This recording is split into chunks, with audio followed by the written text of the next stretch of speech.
Okay,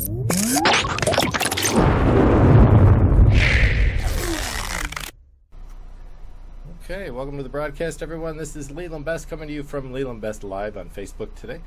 This is a pre-recorded broadcast because I have a special guest today, and this is actually going to be repurposed for a very special occasion. We have a book coming out. Raven, the talk show maven, is in publication right now, and she asked me to be one of the 50 contributors to her book that's going to go behind the mic and talk about all those things that go on in live streaming and podcasting throughout the U.S. and maybe even throughout the world. So when that book becomes available, I want all of you to go out there, take a look at it, and get your hands on it, because it's going to be a pretty exciting adventure. And today I have a guest all the way from the other side of the planet. It's 2 a.m. in his country of Pakistan. Him and I met back in May of 2017, and ever since then my life has changed a little bit, and hopefully his has too.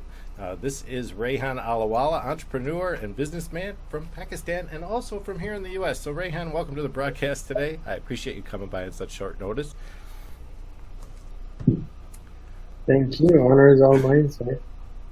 Well, it's one of those things, Rayhan. I received an invitation to become part of a collaborative effort, and I felt, since we went through so much over the past year or so together, when it comes to the fact that we met in video and in a live format, I thought it was really cool that we get together and kind of discuss what our encounters were. Me being Jewish, you being a Muslim, I think is a very important aspect as well, because it's not often that two people of our ethnic backgrounds get together to just discuss worldviews. I am a simple man from Pakistan. I grew up in the city called Karachi. It's a small city of 22 million people, from a country of 220 million people. It's the sixth largest country in the world. I have been, trying to sell things since I was 8. I started selling candy outside my house, and then from there started selling stationery to my class fellows in the school, and started a Commodore 64 software company when I was 14, and then started an ISP in 1994. Started my first US company in 97, then another one in the 1999, and was in the VoIP industry, and invented a process of allowing people to use a telephone number from one part of the world in another part of the world, and that is now used by Skype, Google, you name it. Everyone in the world uses. If you're using a telephone number, you use my process, and that is, we are one of the largest wholesaler in the planet. I invented the whole business, and then I make money off it and try to spend it doing crazy things in the world. So my Google Voice number is really something you came up with before Google did, and I'm just kind of using your technology to use that voice over internet protocol. If people aren't familiar with what VoIP stands for, it's the method that a lot of the Charter, Spectrum, you've got Comcast out there, a lot of them are offering these triple play packages with your internet, your phone, and your television. That type of phone service is a VoIP service. So I've been using VoIP through MagicJack for several years, and I've really loved the idea of being able to make phone calls over the internet. So this has kind of been what has taken you to where you're at now, and it looks like you've got some friendly fingers coming into the play here. Hello to the little ones over there, Rayhan. Oh, there she is. Is that a little girl or a little boy? That's a little girl. It is. I thought. I could tell by the hair. She's so cute. Hello there, darling. How are you today? It looks like she's playing shy today, and that's just fine, Rayhan. I totally understand. So just to move on with the things that I wanted to discuss today, we got together kind of on a fluke. It was really a strange situation, and I kind of want to ask you personally, because I was just sitting in a computer one day, and suddenly this man from across the other side of the world said something to me or asked me a question. And the next thing I knew, he was posting things about me on Facebook that said, Leland Best, the greatest live stream broadcaster in the U.S., and everything went through his Pakistani channels. Next thing I knew, I was quite sought after in Pakistan for one reason or another. His 500 friend this is an experiment you've created. When did the 500 friend experiment come about? Was that something that just started recently, or has that been something you've been messing around with for a long time? I started it almost 3 years ago, 3.5 years ago now. And you want me to tell you more about it, or? Well, I want to kind of give them an idea right off the bat. What I experienced from you is someone I didn't know. I knew nothing about any Muslim countries personally. Me being Jewish, I wasn't even familiar with much of the lifestyle of Muslim countries. So for me, it was an opportunity to see that which I wasn't experienced in. So I said, sure, let's see what Rayhan has to offer the world here. And I went along with what he was doing, and that was offering people to accept 500 of his friends. And when they did so, that would allow them to be part of his network and to generate even a greater network of their own by utilizing that network and making more friends around the world, going to places like Saudi Arabia or Pakistan or Dubai or here in the States, even though with all the traveling that you do as an entrepreneur, you're here in the U.S. quite a bit as well. So for me, it was an adventure. I said, what the heck, I'm just going to go ahead and try this. And from that moment on, my life really kind of turned upside down. So for you, Rayhan, being the individual that started all this, what was the main drive and focus and purpose that you had for the 500 friend experiment? Well, the experiment was basically to prove a point that you may have heard that you are the equal of your 5 best friends. So my experiment was that if you have 500 people from other parts of the world on your Facebook, how does that impact your life? Does that actually also count for a real friend, or was it just it has to be a real friend? Like, of course, Facebook friends are also friends. Are these supposed to be real friends, or can Facebook friends also impact your mindset? And as you might have heard from Mark Twain, that when we travel, our mindset changes. So I traveled a lot, and my mindset changed. And when I come back to Pakistan and I was working with my office people, their mindset was still the same.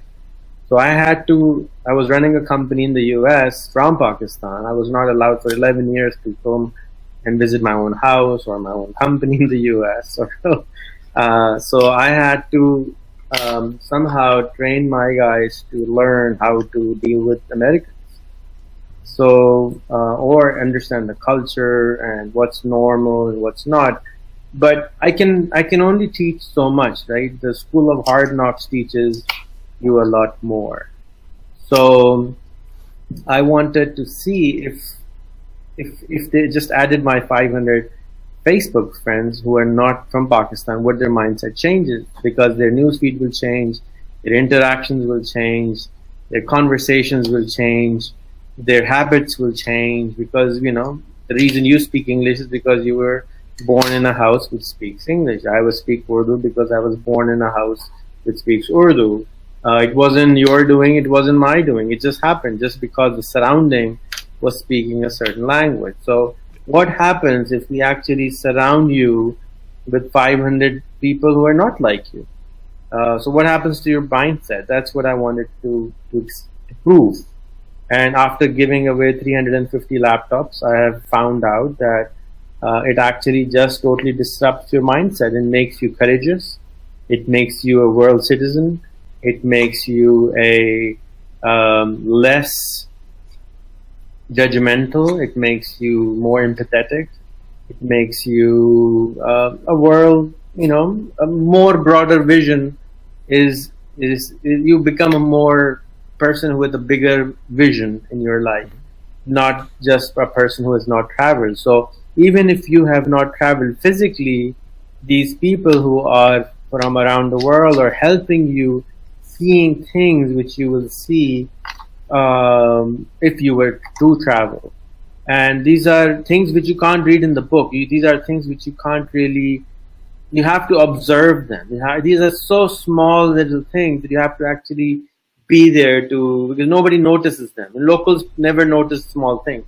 a foreigner always, or a person who's from outside, if I come to your house, I will notice more things about your house than you notice about your house because you're there all the time.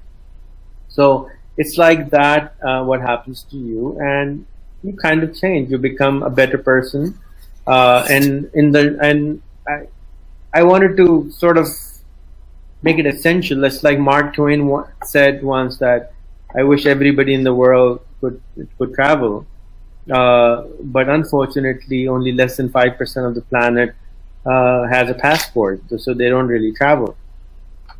And then, thus, their mindset remains, small. They have a smaller vision of the world. You can't say you just watch television and you have a broader perspective. Television gives you a very, very filtered information about everything. Whereas now, all of a sudden, you have a real human being giving you not a filtered information. You're giving you a very different perspective of life. Absolutely. And I think that's what my biggest aha moment was in meeting you, Rayhan, because you mentioned two things that I want to touch upon. One was a world citizen. And I think that's really, when it comes to the peace building process, world citizenship is something we should all consider a potential possibility to help create peace in the world. The other was that if maybe I were to ever show up at your house, then you would notice things that I don't because I live there all the time, but you're the stranger in the home, so you would see things that I wouldn't.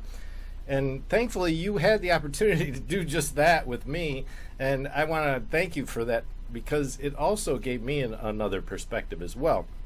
Rayhan brought his family to our home here in Michigan in the U.S., and he's going to step aside for a minute while I discuss what took place. It was the fact that we didn't know Rayhan personally. I've met him, I've talked to him, I've known him for about a year or more, and we got together online and did some online video and things of that nature. But it wasn't until October of 2017 that he was coming through from Pensacola, Florida, up into Chicago for an event that he was going to be on stage at. And then from there, he was heading over to Niagara Falls, which was putting me right in the middle of the path of existence that he was going to be traveling. So we said, come on over, just make a visit, stop by, see us, we'll make dinner, we'll have you sit down and do what we want to do together. And that's exactly what we did. My wife made a spectacular Israeli salad meal, matzo ball soup, and all kinds of other goodies that we felt were culturally based from our perspective. And they came to the home that evening and stuck around for 4 or 5 hours, I believe, total. And we literally sat around singing karaoke, and we handled things like, it was just a very pleasurable experience. So I do want to thank Rayhan for being able to come by.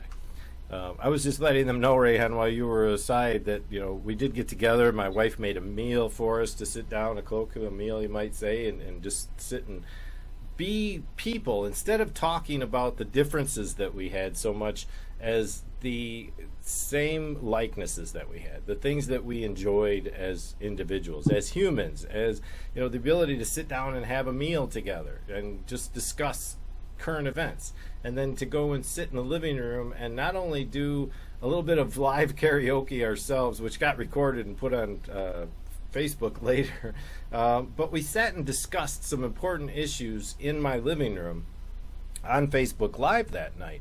And I think we turned a lot of ears and a lot of eyes and a lot of heads that day, because it's something that's not normally seen in this world nowadays. We see these huge struggles going on between Israelis and Palestinians. We see struggles over in Syria. We see struggles in Pakistan and India. We have all this torment and tumultuous stuff going on around the world because the governments and the media aren't telling it the way it is. It's the people that really need to come together and show some support for one another. And I think that's where your experiment has done such a wonderful thing in the world, is because it is allowing people to come face to face and ignore all that stuff that gets in the way, all that red tape that seems to create the boundaries between us.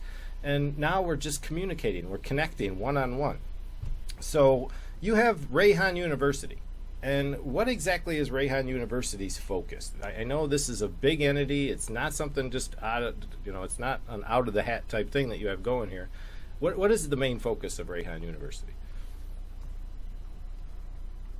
Well, the Initial idea was that I want to take the best minds of the world and have them teach what they know through video. This was 5 years ago, so there was no Facebook Live, there was no live streaming, there was no such thing. And my idea was to take content of Steve Jobs, Bill Gates, and everyone else from YouTube and learn from them, not about them, and cut their videos into lectures and all that. And eventually one day be able to create a physical university also, which would be different than the current university system, because I believe in the school of hard knocks.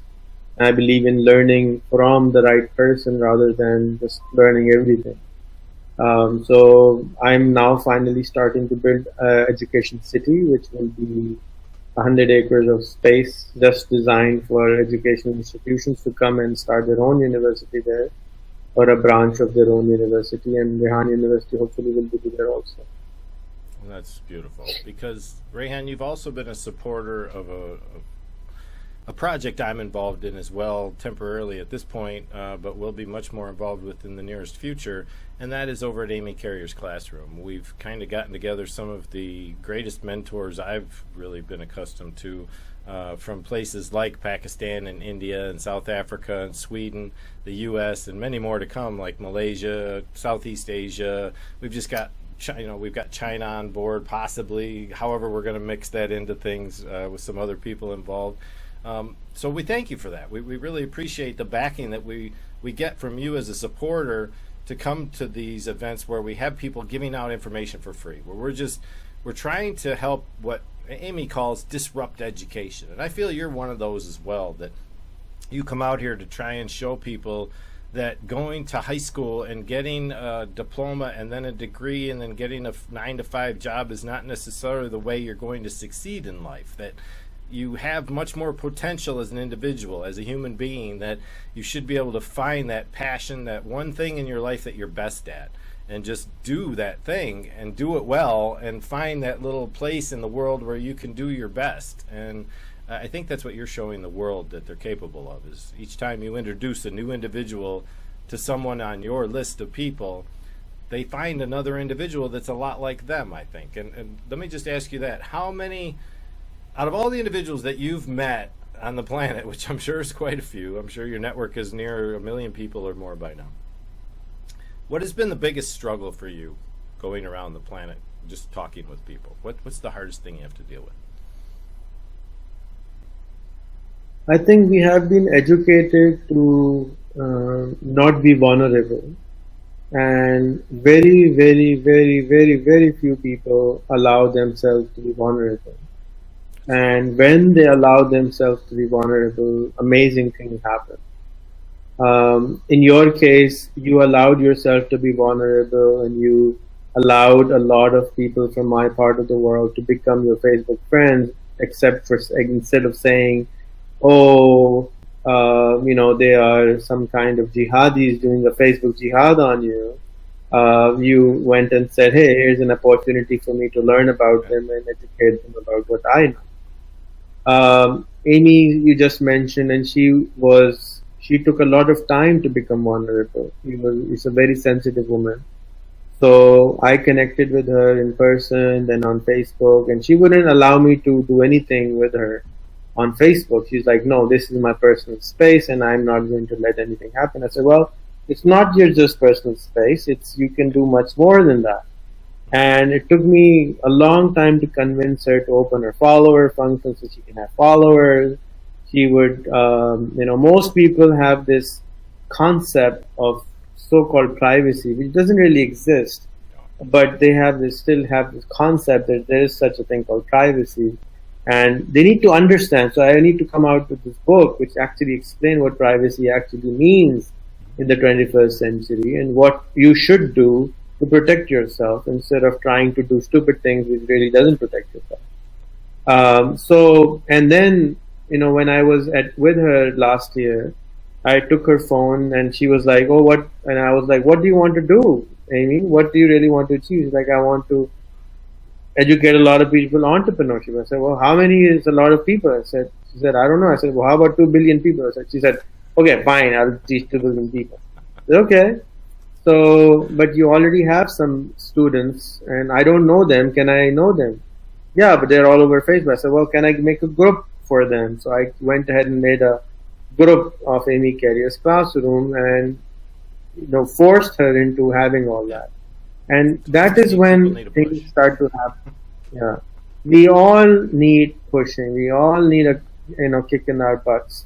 And that's what good friends do. Our good friends don't tell you all the good, sweet things. They also kick you in the butt all the time because they really love you. They really want you to succeed. They want you to be phenomenal.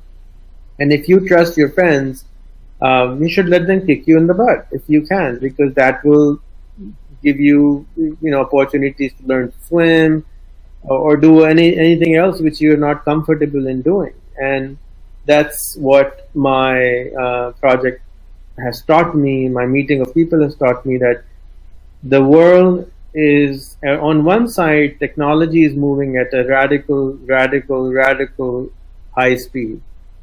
And on the other side, humanity is moving at a very, very untrusted speed of slowness. I mean, they want to succeed, but at the same time, we don't trust anyone because we're taught to be scared of strangers. We're taught to not trust the other party. We're taught that there is such a thing called us and them. We're taught so many false things which were needed at that time, but in the post-internet, post-Facebook, post-YouTube, post-Alexa planet, we are just, the education system is already obsolete. The content which our parents, our school teachers are giving us is unfortunately not designed for the time we live in. We live in such a miraculous time today. The only thing which we need to now have is, only thing I feel right now we don't have is courage. Courage to fail, courage to try, courage to be called stupid, courage to make a fool of ourselves. If we can only learn that, we can do phenomenal stuff.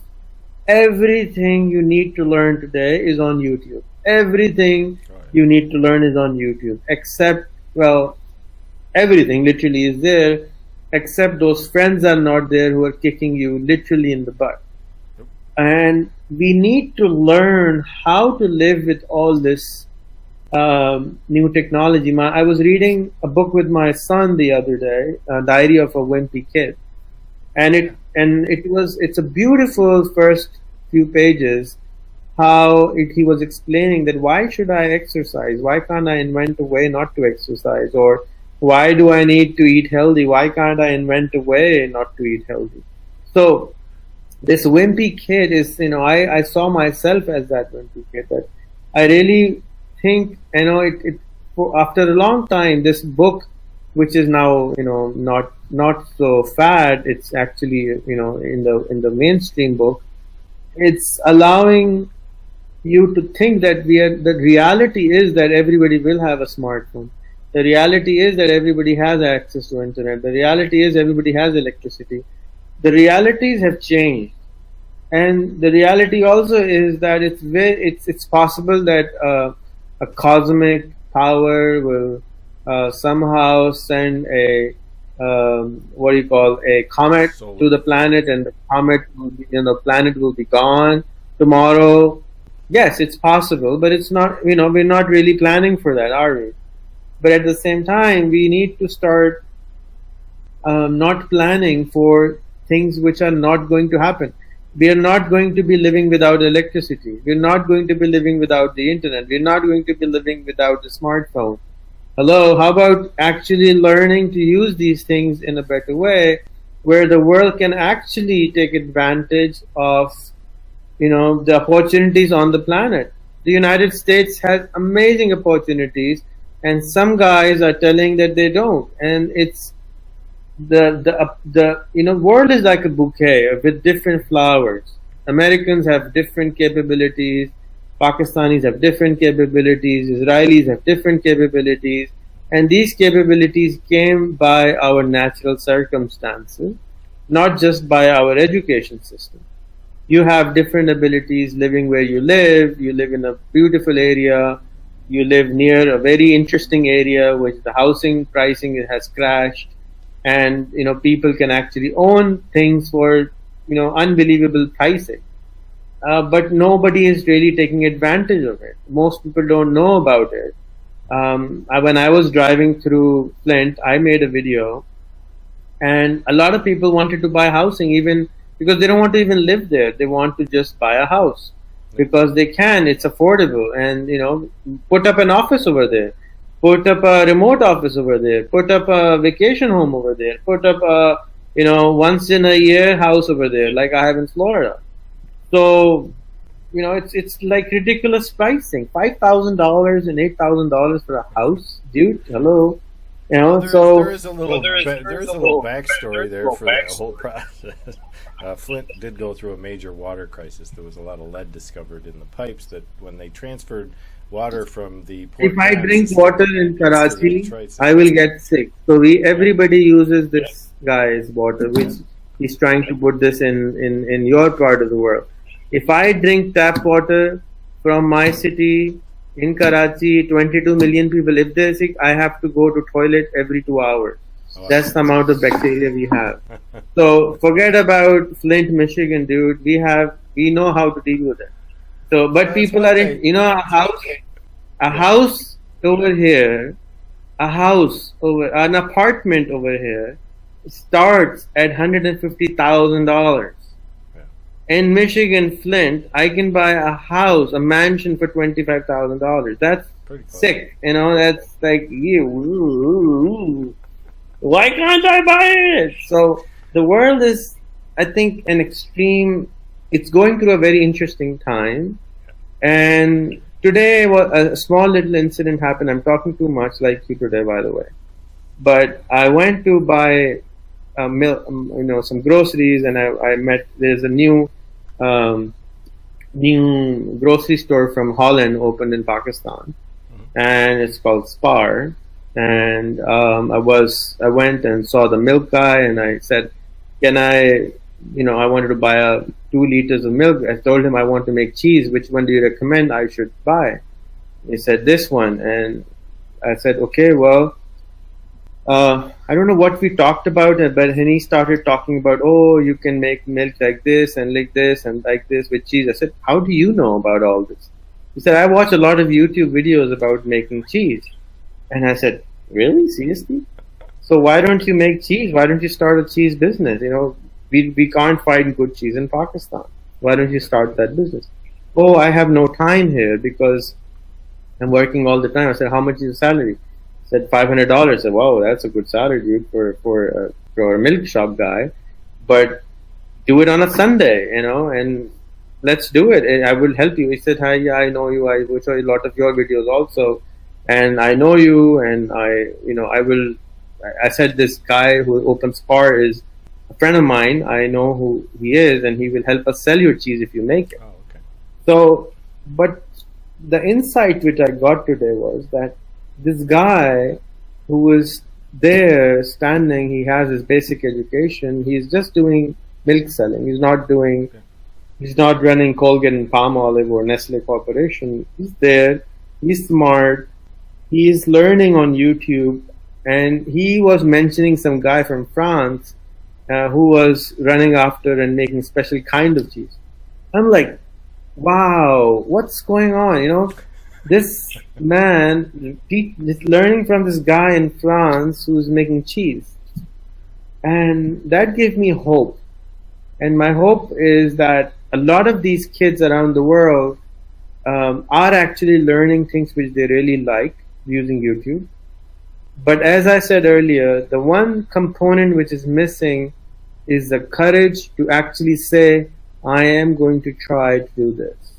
They're too scared to fail because our education system has forced us to do only one thing, which is pass with good grades. Yeah. And nothing new can actually be created if we attempted something new, because we will not pass on good grades. If I made cheese for the first time in my life, it is impossible that it will be tasty.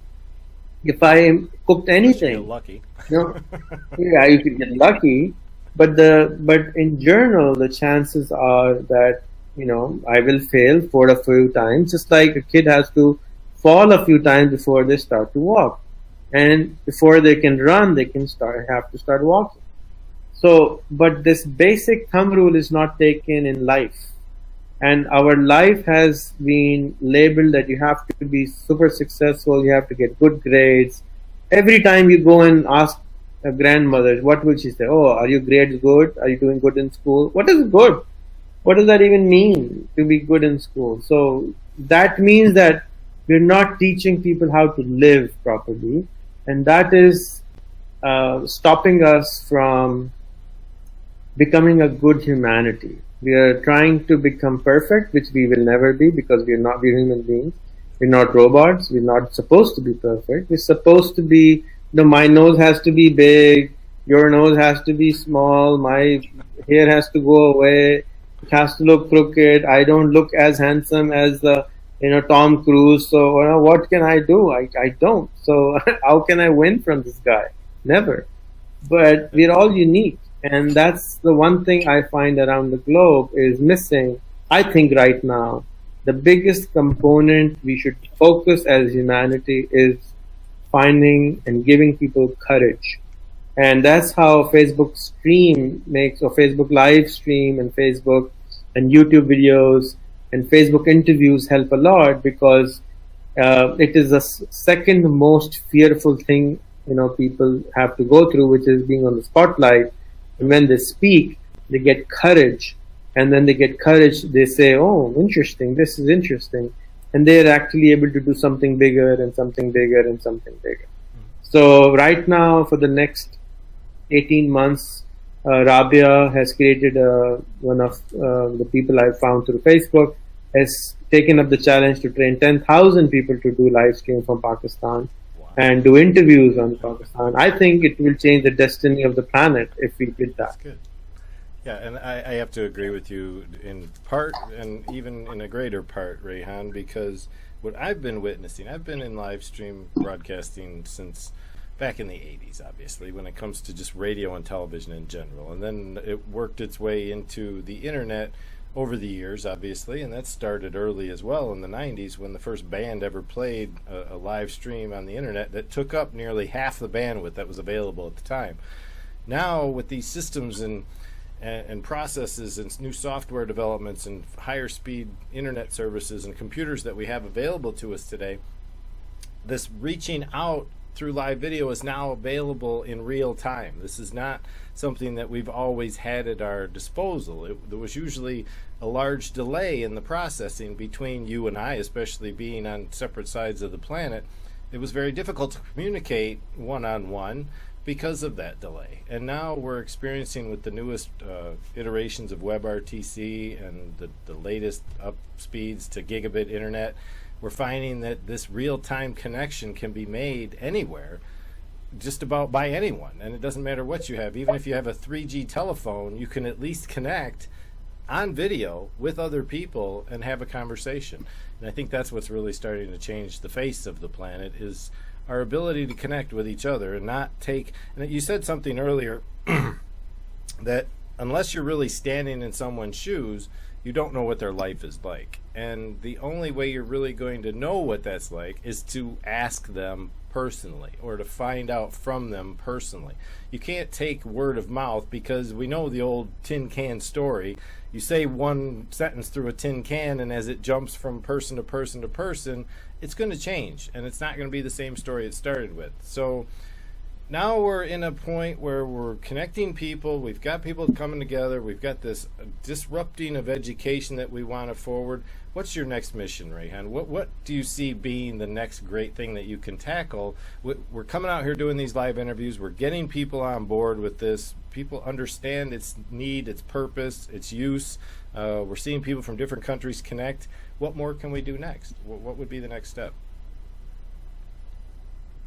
I am learning to be more patient, because every day I discover that I really don't know anything. Every other day it happens to me that I'm surprised and dazzled that what on earth? Well, me both. Um, I just interviewed a guy who gets 1,000 live viewers every time he goes live, and I've never heard of him in my life, and he's from Pakistan. And I was like, what? You know, how dare he? And at the same time, I was happy. And you know, and his interview I just did, he kept calling me his mentor, his mentor, his mentor. I've never met the guy. I've never heard of him. But he's getting 1,000 viewers, and I'm not getting more than 50 viewers. You know, what the heck? So, but I'm happy at the same time. Or there is another guy who goes live, who is doing a beautiful work for his people. Again, he gets 10,000 live viewers. And I met his mentor a few weeks ago, and he said, well, you got me addicted to this, you got me hooked up, you got to teach me, and I taught this boy. So the credit goes to you also. So I'm happy to take the credit, but really, I'm just finding new technologies and allowing people to learn it. That's my personal mission, to be more patient. My goal, one of the goals I have, is to have everybody on the planet make at least $500 a month. I mean, to Americans, it doesn't sound too much, but if you ask a person who makes $1 a day, he doesn't even believe it. You know, they will faint if they actually get that kind of money even now. So there's a lot of work to be done for a lot of people in the world. A couple of billion people actually don't get clean water. They don't still have the internet. They still don't have a smartphone. And it excites me because, you know, we talked about education, and these people are uneducated. They've never been to school, so they don't know what is right and wrong. What excites me is that when they will go and have a problem, and they will go and ask Google, and they will go and ask YouTube how to solve the problem, they will actually go and solve the problem, or actually innovate things which we have never even thought about. They will become the best innovator we have ever seen, because they don't have junk in their heads that this is possible and this is not possible. Because we start with things, no, that's not possible. They don't start possible. Otherwise, somebody else would have done it. Well, these guys have nothing to lose. They're the bottom of the pyramid. They will give the planet most things. That's what excites me.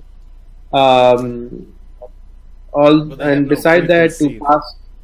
Yeah, they have no notions. I totally accept that. Yeah, absolutely. Yeah. So, but you know, right now I'm building, I guess, 5 new cities right now outside Karachi. They're size of 200 acres, 200 acres each. Nice. You can call them small little areas, cities, suburbs. One is for IT people like you. You can come and move here. We'll give you a house. You can live there if you want, and it'll be total like a Googleplex city where you have free bikes, Wi-Fi everywhere, high-speed internet everywhere, and everything else you would think of, and you don't have to go anywhere. Then we're building a health city, an education city, an IT and an industrial park, and a low-income area city also where we can give. We're also building another area for farm housing for people who want to live in a farmhouse, so it'll be very affordable. So this is an opportunity which came out, so I'm pursuing it. I hope that it goes well. I'm a little scared because it's way out of my league. I never thought I will be into construction business, but it's happening. We're requiring around 1,400 acres of space. That's a lot of space to have. As I said, it's scary. Because once you haven't done anything, you're scared, right? So, but I'm taking the risk still. Besides that, I'm looking for a jungle to go and hide in and just live over there and do nothing. It's like you live, there's nobody to bother you. Here, where I live, everybody wants to come and meet me and talk to me, and I'm sick and tired of that. And I just have to say, Rehan, since we've met, it's only been a little over a year since we first introduced ourselves to each other. And I have to say, I've picked up probably at least 2,000 friends from Pakistan. somewhere in there, maybe more for all I know. I know my numbers were pretty low before I met you, but it was just because I was starting a new business, honestly. And I've been in business, whether it was B2B or B2C, doesn't matter. I've been in all kinds of businesses. I've been self-employed since 1995. And that's why when I was asked to be one of the mentors with Amy's class, it was just kind of a natural transition for me to accept that and work into that. So now for me, I'm trying to help people. And you mentioned courage. And I think for me, the big thing is fear as well. That a lot of people, in order to have the courage to face those things, which, we still fear anyway, is the fact that people do fear things that may not be justified. There's a lot of things that people have up in their heads, like we just mentioned, these preconceived notions that something's going to fail before you even try. I think that's one of the things we need to erase from the human psyche, because everybody has potential, maybe, and like we mentioned, it's in different stages. Everyone has different talents, everyone has different passions, everyone has different ways of doing things. The simple-minded can be just as much a part of the whole picture as the genius can be at the top. So we never know how we're going to fit into the overall picture of things, but I think with what we're doing both together and as a whole, in the world itself, by trying to connect people individually, we're going to help build that framework and that fabric that'll help us to work together more in the future, because this is all we got, baby. This is the planet one. We don't have many more to live on that I've been able to identify in the solar system just yet. So Rayhan University obviously is going places. How do you see your kids fitting into all this as things move ahead? Does your family take to the same light of your entrepreneurship and philanthropy as you do, or is this something that are you able to carry this forward as like a legacy? I'm just curious.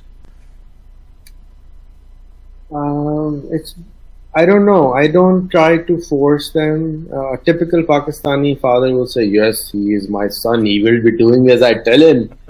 But no, I can't really. I don't tell my children to do anything. As you saw, one of them just walked into the room, and the other one was watching YouTube videos at 2 o'clock in the morning. I don't really push them as much as I should.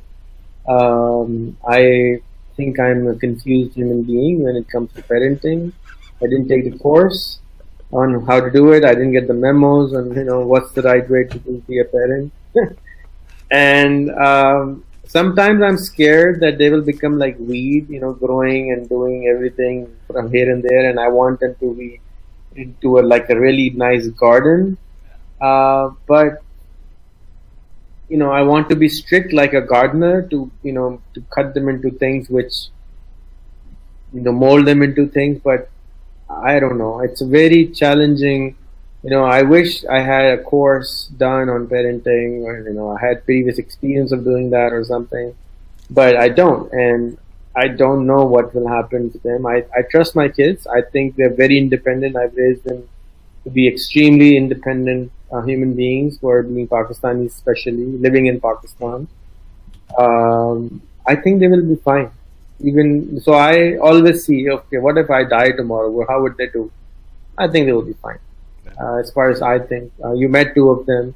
Yes, I think I have 6 different creatures. They're very different from each other. None of them, are like the other one. I wish they could collaborate more and communicate more and not hide in their own boxes and not become their individual, but use their strengths together to become something amazing. Yesterday, I was outside the country. I came back this week and I gave them a lecture on the way to somewhere. I don't know. I was driving, so I don't know how many were doing like this when I was giving the lecture. But the lecture was that, you guys have the opportunity of a lifetime. You were born in a house which allows you to do certain things. You were born in a family which allows you to do certain things. Take advantage of your strengths. If you don't, then it's like wasting your talent. Don't waste your talent. Do amazing things. You can change lives of 6 billion people because you're 6 of them. Each of you can actually impact 1 billion people, which is really easy to do nowadays with all the amazing tools that you have. And don't do it like I did. I actually wasn't talking much to my father and did my own thing, and I didn't take advantage of learning things from him, even if I wanted to. But same thing is happening with my kids, I guess. They're not taking as much advantage as I would like them to. But I think they would find their own paths. We all have our own weird paths. Legacy, I don't know.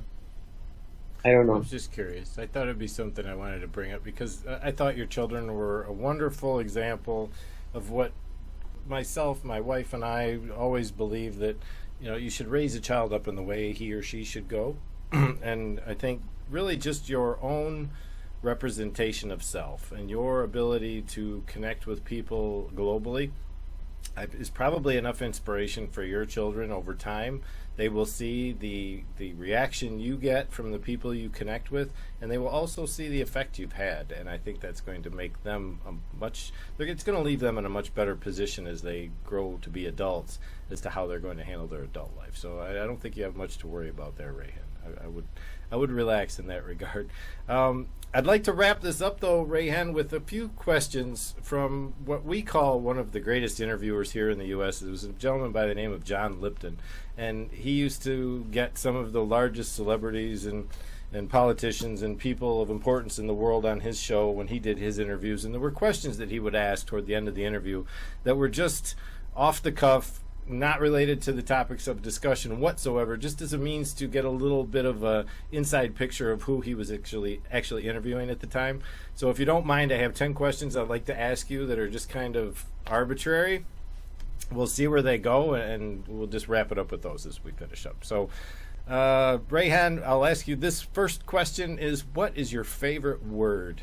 And that is in any dictionary you want to use. Just what's your favorite word that you'd like to use the most, or something that really rings well in your ear? I would like to say love, but I think it's food, maybe, or food or love. They have to battle. Food. Some people combine the two, and that's okay, I guess, because those two are probably high in my book too. All right, as far as that goes, on the same, but let's flip the coin. What's your least favorite word? Hate. And that's the polar opposite of what we just mentioned. So those two went well together. All right, now talking about creativity. We're all into this. Let's imagine, let's create, let's build, let's make things.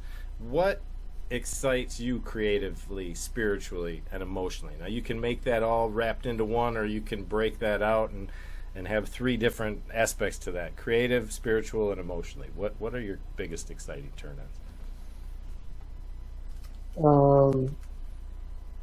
How big of an answer? One word answer, two word answer? What turns you on the most when it comes to, is it one of those three? Is it all of those three? Do you have to have them all together? Or, what really drives you? What gets you going? I think, to me, exciting is when I get a lot of energy, because most of the time I'm very low on energy for some reason. So, for example, I recently found out about human microbiome, a bacteria which has the possibility to use poop to cure everything and put pharmaceutical out of business. So that kind of technology totally makes me insanely, wildly excited that you can create a kind of impact like that. And that excites me. I think that's and it could be Facebook Live. Now, after a few years, Facebook Live will not excite me. Yeah. My business, which I created, when I created the phone number service, it excited me a lot. It doesn't excite me anymore because I've solved the problem.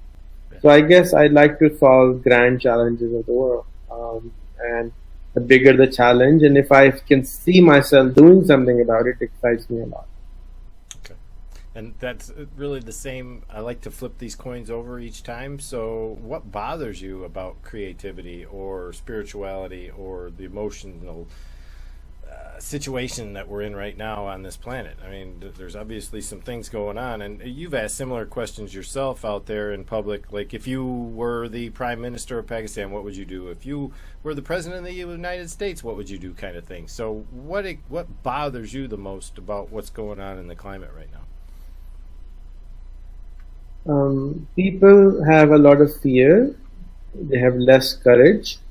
To me, they are actually like this. So if you have less fear, you will have more courage, and if you have more courage, you will have less fear. So if you were told, you mentioned fear, and fear is totally opposite of, it will allow you to have less courage. What bothers me is that humanity is not learning at the speed it should be learning. It's learning stupid things, which it shouldn't, and humanity should learn to somehow handle the the tornado or the hurricane or coming of technology and artificial intelligence, which can destroy humanity totally. If we don't really totally gear ourselves for it and try to change ourselves. It's funny you bring that up, because I just had a discussion today, and it included one of my own family members as well, where it stemmed from the automated tellers at Walmart. That there are some people who will not use them because they feel it takes away from the job of the cashier that may have stood in that position last week. And I had to make the comment. I said, "Now wait a minute. You do realize that this is an automated type world we're living in. We have to keep up. We have to make sure that when these technologies arrive, that we either mold ourselves to work with these technologies or we fall behind." And what I had to mention was the fact that, yes, maybe one cashier lost her job or his job standing at that checkout counter for people to come to them. But by putting in 6 more stalls in that one place, you gave jobs to not only the people who built those components, but the people who maintenance them, who installed them, who designed them, and everything else. So there's no jobs lost. There's actually usually more jobs created by the technology we bring into the world. So moving ahead, do you see technology like upsetting the planet so badly that people lose their jobs all over the place and there's no work for anybody to do? That's the biggest fear I think people are having. How can we destroy that fear? What is it we can tell people that, look, technology is not something to be afraid of. We need to embrace it. We need to utilize it and become part of it. I think finally we are getting to a point where actually we have to be scared of technology because it's almost ready to wipe us out. That's what I believe. Because we will not need 7 billion people to plow the land or do the physical labor, and majority of the planet is doing physical labor jobs. That's true. The problem is that people are not ready to unlearn and relearn what they already know. They are wanting to stick to what they already know. They're wanting to believe in what they already know. They're not ready to change as fast as they should in order to keep up with. That's what I said. I didn't say, I think my problem I'm identifying is that people are not moving fast enough as the technology is moving. We are slow at learning. We are very, very slow at changing ourselves. We are very, our ego doesn't let us learn anything new, or belief system doesn't learn anything new. That is where the challenge is. The 14 million truck drivers are going to be out of job in 10 years in the United States, for sure. They can do whatever they want to do, but there is nothing they can do to stop that from happening except to go and unlearn the truck driving part and do something new. Similarly, the taxi drivers, the driving job, everything in that space is going to go away. It's not rocket science anymore. It is going to happen. But if those people who are going to complain, that's the problem. They're complaining because it's very hard to unlearn and it's very hard to relearn something new, because that's not what humans were designed for. We used to die before that happened. That's why death is so beautiful. We can have a new generation come and learn with something totally new. Yeah. But unfortunately, people are working to make life prolong even longer and longer. So that's my concern for humanity, and that's why we have these problems which we have in Palestine or Israel or India or Pakistan or Kashmir, that people are lynching on what they actually know rather than what may be true, because they don't investigate. We are not computers. We are human beings. Humans are not really factual machines. We're not really logical machines. We're totally illogical human beings. No, I see Nothing to do with logic. two phrases I use a lot in my connections with people is I see a lot of people with both willful ignorance and a lot of people who experience cognitive dissonance, which means, if people aren't familiar with that term, when faced with either the reality of their own worldview or the reality of the truth that is opposite of their worldview, they will maintain that which is most comfortable to them, and that is their worldview over the truth. So we can't help humanity in its own shortcomings always, but I think as we continue to educate, which, like we said, that's the most important factor involved here, is the education, because people don't know what they're supposed to know unless they're educated on the premise. So we have to continue to educate the ones behind us that are coming and taking our place, and if we don't do so, we're only hurting ourselves in the long run. So just a couple more and we're going to wrap this up. We got like 4 minutes to go, if that, Rayhan. So I'm just going to make them short and sweet. What's your favorite food? Whatever's on the table. Oh, there you go. That's an easy one. And then other than that, what profession other than your own would you like to attempt? I mean, you've kind of got it made the way you're going right now, but if you had the choice to just step away from it all, you said something about finding a swamp out in the middle of nowhere or woods where you could hide in. What would you do in those woods when you got there? Sleep and eat and sleep more. And I can understand why, Rayhan. You are go, go, go 24/7 from what I've seen of you since I met you. I don't think you ever turn that camera off.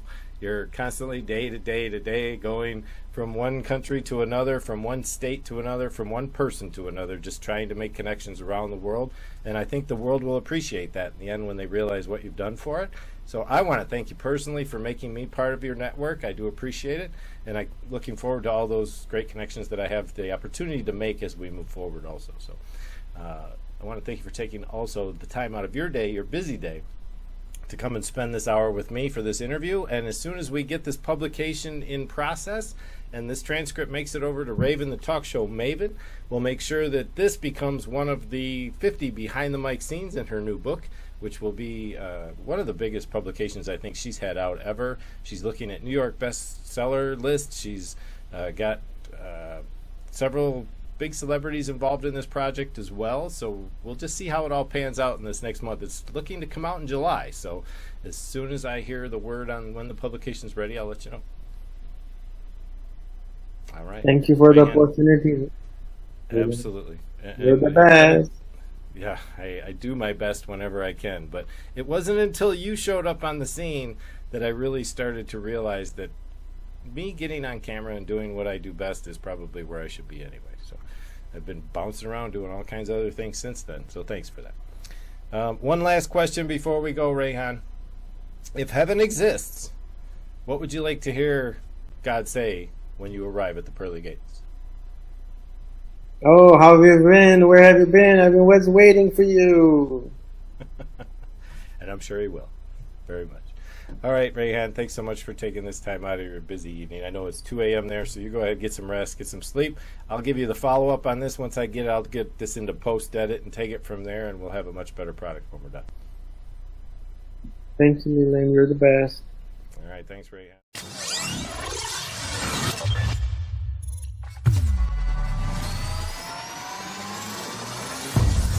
For more exciting interviews, be sure to visit us over at bcblive.com.